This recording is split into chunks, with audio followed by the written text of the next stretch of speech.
All right, so today I want to say a few words about Canon rangefinders, specifically the wrinkled shutter curtain issue. I got a question on my last video, and rather than just writing a few lines, I want to go ahead and make a video about this because it is a known issue, and if you are going to shop for Canon rangefinders, you need to know this. So we have in front of us two Canon rangefinders. This is a P, and this is a 5L, or it looks like VL when you see it written down, but it's a Roman numeral V. That's a 5. L stands for lever. That is, it has a lever advance mechanism as opposed to the trigger advance mechanism, which some of these rangefinders had a trigger on the bottom plate to advance the film. It's a neat little contraption, although it has not been repeated in any subsequent model. This is a 5 series. The P is a variation of the 6 series. There was a 6L and 6T, that is a 6 series lever advance and a 6 series trigger advance.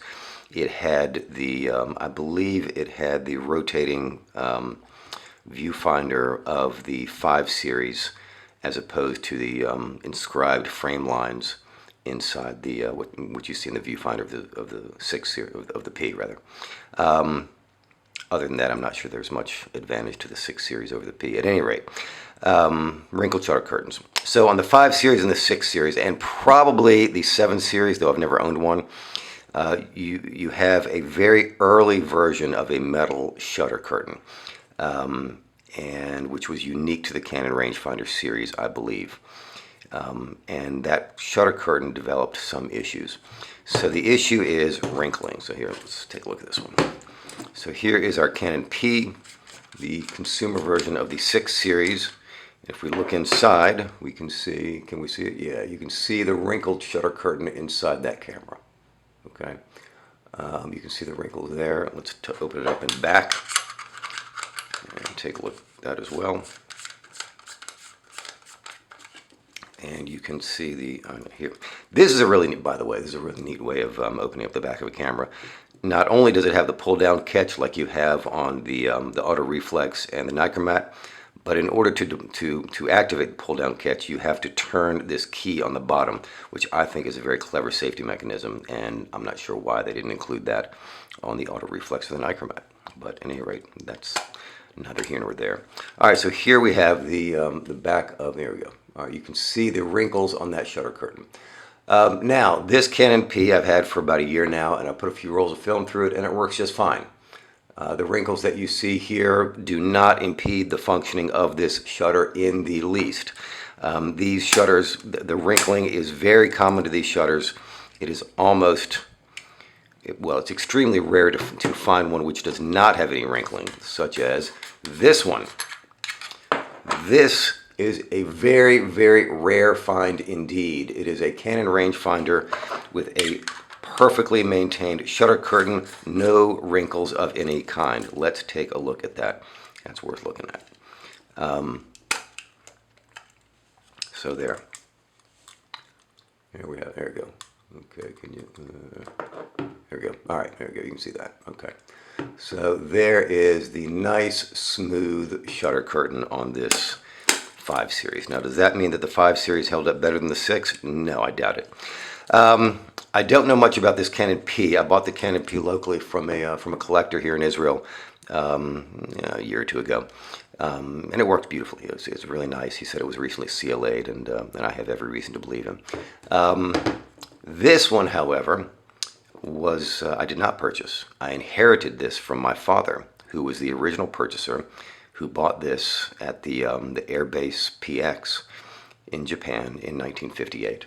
And you can see that this camera bears the EP emblem, which indicates that it was an export model, and most of which were sold on American military bases in Japan in the 1950s. And there were plenty of those. So this has been stored properly. I mean, although, I say stored properly, for a while this thing was just sitting in the attic, you know, in Virginia, and it gets humid in the summer and cold in the winter. It really, I guess maybe it's just, I don't know. It hasn't been abused. It's been reasonably well taken care of, certainly since I rediscovered it when I was a teenager. But and it wasn't used during that period actually. So I mean, my dad didn't use this all that much when I was a kid. It's all manual, has no light meter, and my dad's no photographer, so I'm guessing he probably just didn't get really good results with it because he doesn't, he didn't understand exposure, and so he didn't use it that much. And then I got it, and I didn't use it that much until I started getting serious about film photography again, maybe 15 years ago. And even so, I mean, this is one of a dozen or more cameras I own, or I have owned over the years, and so it's not that this camera has not seen that much use, occasional use here and there. So I can't tell you exactly what was the factor that contributed to the survival of this shutter curtain. What I can tell you is that the shutter curtain on this is just fine. It's not something to worry about.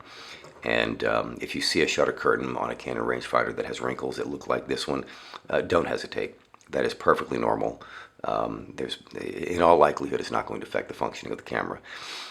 How bad the wrinkles have to be in order for that to be a concern, I don't know of any magic formula. I don't know of anything to tell you to look for to know whether or not the shutter curtain on the camera that you're thinking about buying is too heavily wrinkled. All I can tell you is that this one works fine. And I mean, I've had these things for years. I've been reading the online forums. I used to be active on photo.net back when that was a big deal in the, God, 15 years ago, maybe 10 years ago. Yeah, I couldn't tell you what the warning signs are for one of these. What I can tell you is that if you see a moderate amount of wrinkling like you do in this camera, it's nothing to worry about. I'm assuming the 7 series is the same.